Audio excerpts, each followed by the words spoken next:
Ya, kita ke informasi berikutnya. Situasi pusat perbelanjaan atau mal yang terlihat sepi saat ini dipastikan sudah terjadi sebelum adanya COVID-19. Para peritel atau penyewa pusat perbelanjaan pun tidak dapat bertahan dikarenakan adanya dampak pandemi COVID-19.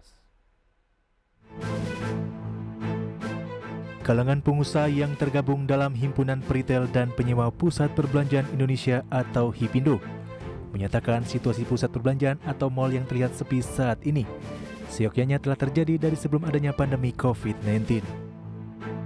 Dewan Pembina HIPINDO Tutum Rahanta mengatakan, situasi sepinya mal pun semakin diperparah dengan adanya pandemi COVID-19. Sehingga untuk dapat meningkatkan lagi pengunjung mal sudah sangatlah sulit. Terlebih lagi jika tidak adanya konsep yang berbeda yang dapat menarik minat berkunjung. Soal fenomena pusat belanja yang sepi, saya kira hanya bukan sekarang ya, sebelum pandemi pun sudah terjadi untuk beberapa pusat belanja karena berbagai faktor.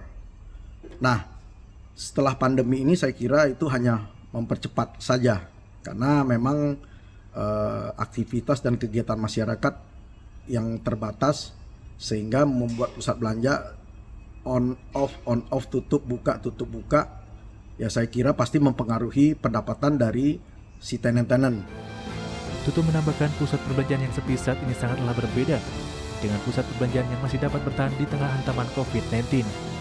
Untuk itu dipastikan keberadaan mal di Jakarta khususnya hanya sebagian kecil alami sepi pengunjung.